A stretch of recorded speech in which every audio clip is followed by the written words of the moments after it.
నమస్తే, welcome to TV 786. మైనార్టీల సంక్షేమమే మా లక్ష్యం. బడుగు బలహీన ఆదివాసీ గిరిజన పేద అభివృద్ధికి కృషి చేసిన మహనీయుడు డాక్టర్ బిఆర్ అంబేద్కర్ అని వరంగల్ నగర మేయర్ గుండు సుధారాణి అన్నారు.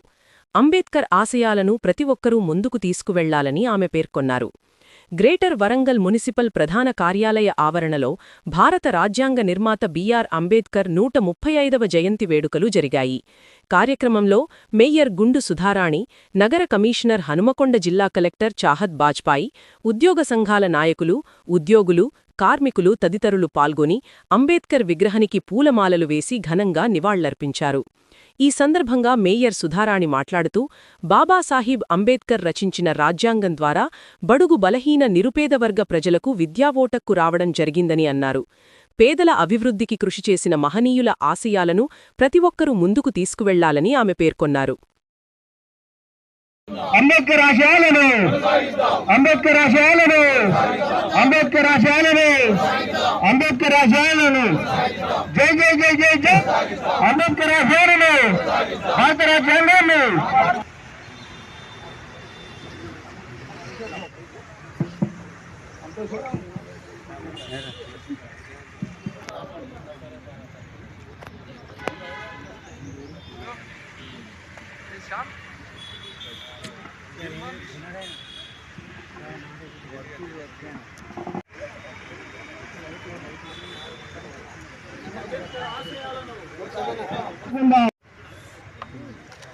చూస్తున్నారా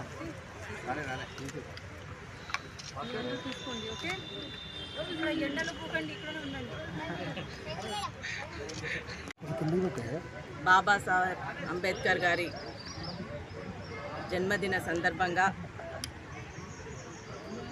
ఏర్పాటు చేసినటువంటి ఈ కార్యక్రమానికి ఇక్కడున్న వారి విగ్రహానికి పూలమాలలేసి నివాళులు అర్పించడం జరిగింది. ఈ కార్యక్రమంలో పాల్గొన్న గౌరవ in charge commissioner, greater Warangal municipal corporation in charge commissioner మరియు హనంకొండ జిల్లా కలెక్టర్ చాహద్ గారికి, అదేవిధంగా మా గౌరవ వింగ్ ఆఫీసర్స్ అధికారులకు అందరికి కూడా, ప్రతి ఒక్కరికి, పత్రికా విలేకరులకు, మీడియా సోదరులకు అందరికీ పేరు పేరున నమస్కారాలు.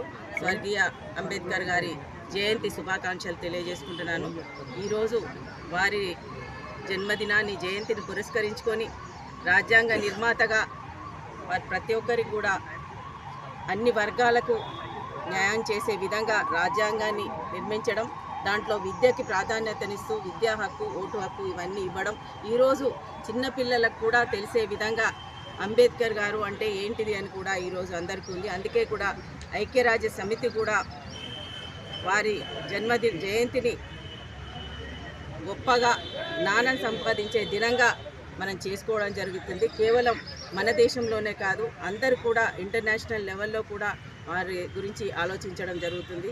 విద్య అనేది ఆనాడు పేదరికంలో ఉంటూ కూడా ప్రతికూల శక్తిని తన అనుకూల శక్తిగా మార్చుకొని రాజ్యాంగం, తన ఉన్నత విద్యలను అభ్యసించి ఒక రాజ్యాంగాన్ని నిర్మించే స్థాయికి ఎదగడమే కాకుండా కేవలం ఎస్సీ ఎస్టీలకే కాదు, బీసీలు అన్ని వర్గాలకు కూడా న్యాయం చేసినటువంటి ఒక మహనీయుని ఆశయాలని, విద్యనే స్ఫూర్తిగా యువతరం అందరం కూడా తీసుకొని ముందుకు సాగే విధంగా వెళ్ళాలని కోరుకుంటూ, ఈరోజు మనము తెలంగాణ సాధించడం అంటే ఆయన రాజ్యాంగంలో రాసిన ఆర్టికల్ వల్లనే ఈరోజు మనం తెలంగాణ సాధించుకున్నాం. ప్రత్యేక తెలంగాణలో ఇంత అభివృద్ధిలో గౌరవ ముఖ్యమంత్రి శ్రీ రేవంత్ రెడ్డి గారు కూడా అన్ని వర్గాలకు న్యాయం చేసే విధంగా ఈరోజు సంక్షేమ పథకాలు తీసుకురావడానికి వారి స్ఫూర్తితోటే అన్నీ కూడా తీసుకువెళ్తున్నారు. అందరికీ కూడా మరోసారి వారి జయంతి శుభాకాంక్షలు తెలియజేస్తున్నారు.